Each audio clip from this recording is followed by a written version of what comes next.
This is in Ohio, and Ohio town hit really hard by recession is looking to outsiders for help. We usually see this in developing nations, and we're usually the ones helping out. But guess what? Feed the Children is having to help out people in Wilmington. They pulled into Wilmington on Thursday with semi-trailers full of donated food and personal care items. This is America, folks. This is America. Could your hometown be next? That's the question. Hundreds of people stood in long lines in the cold to get their share of the food and supplies. Many families are hurting after air cargo carrier DHL announced plans to shut down operations there, eliminating 8,000 jobs. So that's what we're planning. You know, we're just going to try to hold it together as a family and go from there. It's tough. It's just tough because we're helping support not only our family, but our children's families too.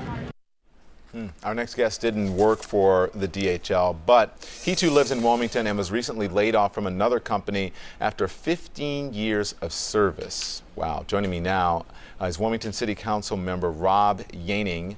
Welcome to you, sir. Thank you, Don. How you doing? 15 years. Well, 15 years in one place, 19 years overall. Yeah, the days of like being in one job forever are gone, and this economy is accelerating that.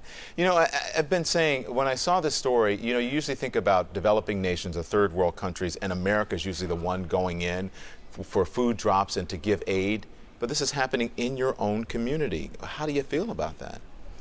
Well, it's a heart-lifting thing, actually. We've had some very difficult times since May when the announcement came out. Since a piece aired on our story and Feed the Children saw it, it's kind of like giving us that first foothold, that first step back up.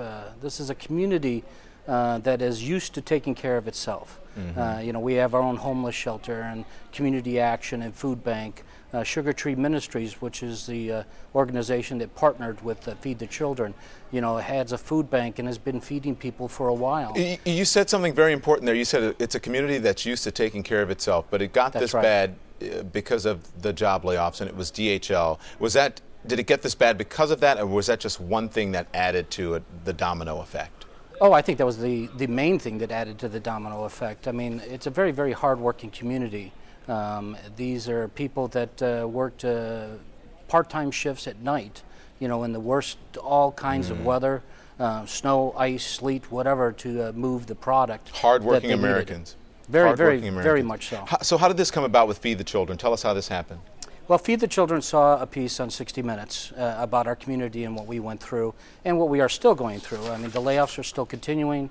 You know, people's severance packages are now starting to run out, and said, you know what, we are known for what we do internationally, even though 80% of everything they do is in the United States.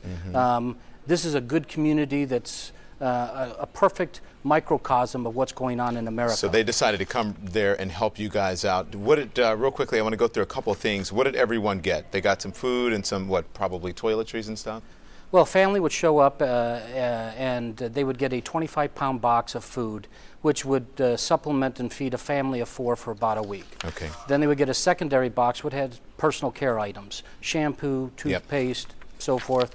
And then they went on and got a little bit of additional food, and then Avon was gracious enough to give everybody a bag of Avon products also. Is this a one-time thing?